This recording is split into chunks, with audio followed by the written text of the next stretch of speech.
Et donc en direct du Club France, avec nos amis de Psys, de Tiki, un petit gars. Et nos deux héros d'athlétisme d'hier soir, Kevin Miller et Christophe Collet. On va d'abord les espionner.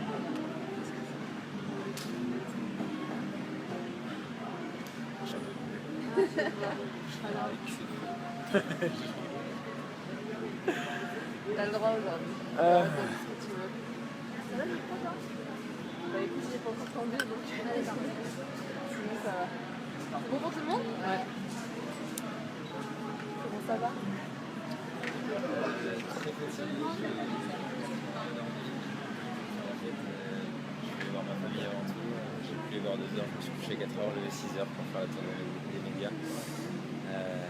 C'est avec plaisir que je fais ça, mais là, ça commence vraiment à être dur. Le corps m'a rejeté totalement pendant ce décathlon et là il est en train de reprendre ses droits, donc ça commence à être difficile. La 11e épreuve, est-ce qu'elle permet de réaliser un peu? Ouais. Alors Si on réalise pas maintenant, si on réalise pas ces moments-là, on réalisera jamais rien dans la vie finalement et on profitera jamais de la vie. J'ai réalisé dès le moment où j'ai vu mes proches tous en pleurs dans les tribunes et c'est ce moment-là qui est exceptionnel où on se rend compte de l'émotion qu'on arrive à faire partager à tous les autres. Au final c'est très dur, mais si on passe pas par ces moments de difficulté, il y a moins d'émotions et c'est ça qui fait la beauté du décathlon. quel a été le moment le plus difficile lors de ce décathlon? Le moment le plus difficile c'était clairement en hauteur, j'ai failli arrêter un 98 et mes coachs m'ont poussé à continuer à sauter. J'ai serré les dents, énorme douleur à la cheville le lendemain et elle avait doublé. Mais j'ai réussi à terminer ce décathlon comme ça. J'avais un petit pressentiment que j'étais 3e, mais quand je vois que ça met du temps à arriver le résultat, je me dis qu'il y a peut-être quelque chose, que voilà, je vais peut-être pas être aussi évident que je le pensais. Et puis finalement, voilà, la délivrance envoie mon nom en 3e position et que ça se joue vraiment au 1000e quoi, et c'était vraiment une explosion de joie quoi. Et courir à côté de Bolt, son départ a été fulgurant aussi. Qu'est-ce qui se passe quand on court à côté de lui? Est-ce que c'est déstabilisant psychologiquement ou pas? Bah, je reconnais que quand il est passé devant dans le virage très vite, ça m'a un peu perturbé parce que je pensais pas que ça irait. Enfin, je savais qu'il irait vite, mais je pensais pas qu'il me rattraperait aussi facilement. Enfin, pas aussi vite dans ce virage. Et voilà, ça m'a un peu perturbé parce que moi j'étais vraiment dans un optique de course où je devais aller vite pour rattraper le Néerlandais devant moi. Puis au final, ça s'est pas du tout passé comme je l'avais espéré au début. Et puis après, du coup, je me suis très vite remis dedans et j'ai tout fait pour rester dans ma course, rester dans mon couloir et me battre jusqu'à l'arrivée quoi. Bolt a dit que vous étiez fiers de vous, en soi c'est une récompense d'avoir ces mots de Usain Bolt. Qu'est-ce que vous avez ressenti à savoir ça? Oui, c'est flatteur.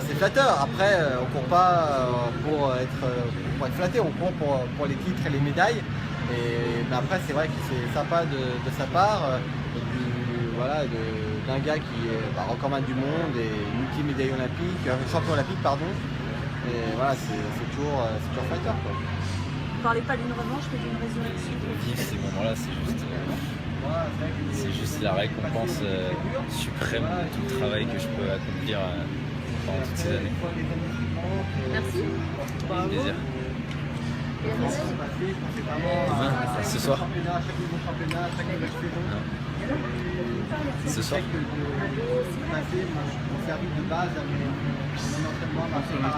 Un petit mot aux supporters.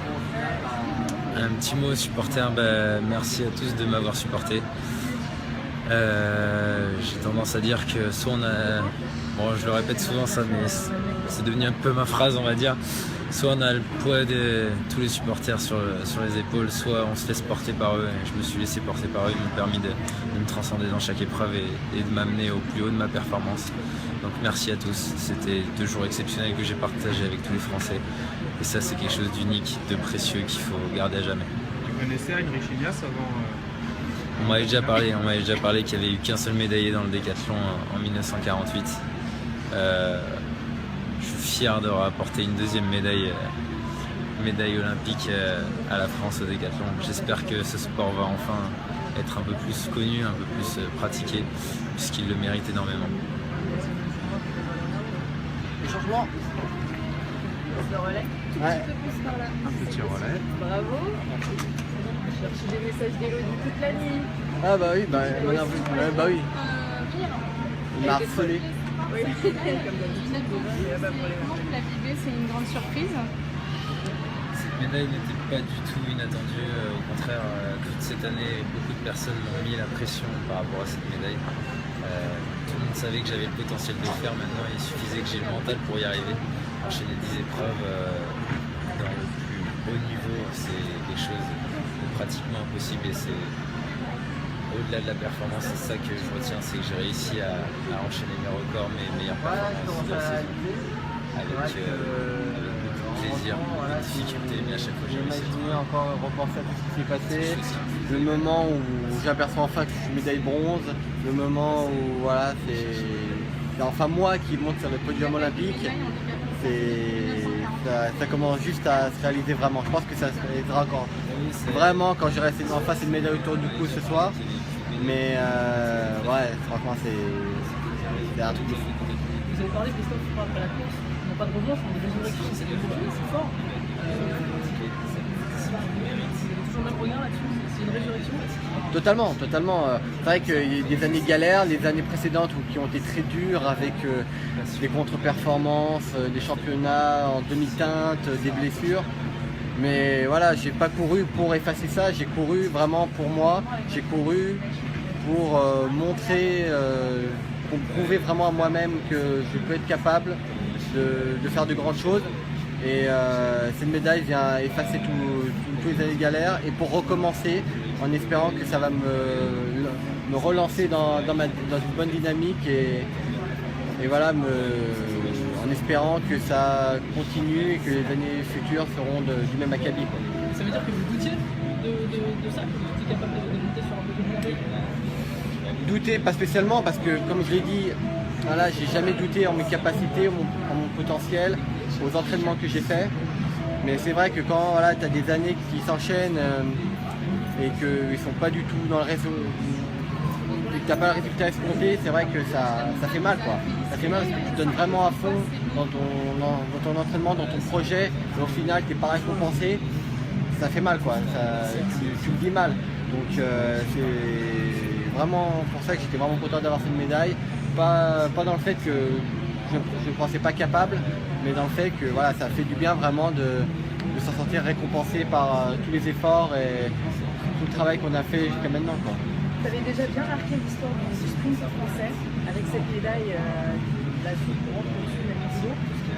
Tu t'en rends compte de ça aussi? Bah, je me rends compte du chemin parcouru, ça c'est vrai. Après, je pense, comme je l'ai dit, j'espère que c'est que le début et qu'avec cette médaille olympique, ça va me relancer et que je pourrais prétendre à faire des mêmes résultats, voire peut-être un peu mieux dans les années futures. Et après, le but n'est pas pour moi de marquer l'histoire, c'est vraiment me faire plaisir d'abord, réussir ce que j'ai envie de faire, réussir mes objectifs et tout simplement courir, quoi. Christophe, quand vous voyez votre nom s'afficher 3e, qu'est-ce qui se passe? Bah, c'est l'explosion de joie, forcément. C'est vrai qu'il y a eu beaucoup d'attentes, parce que pour moi, quand je casse sur une arrivée, je suis persuadé d'être devant Jordi Martina, mais j'ai un petit pressentiment que j'étais 3e, mais comme je vois rien des couloirs intérieurs, donc je sais pas trop, je vois que ça dure, et donc je me dis que c'est pas aussi évident que ça. Et puis voilà, quand je vois arriver, bah voilà, c'est l'explosion de joie, ça confirme mon petit pressentiment, et voilà, c'est la délivrance. Vous étiez sur un podium quand même incroyable. Ils vous ont dit quoi, les autres, de Grâce et Bolt surtout?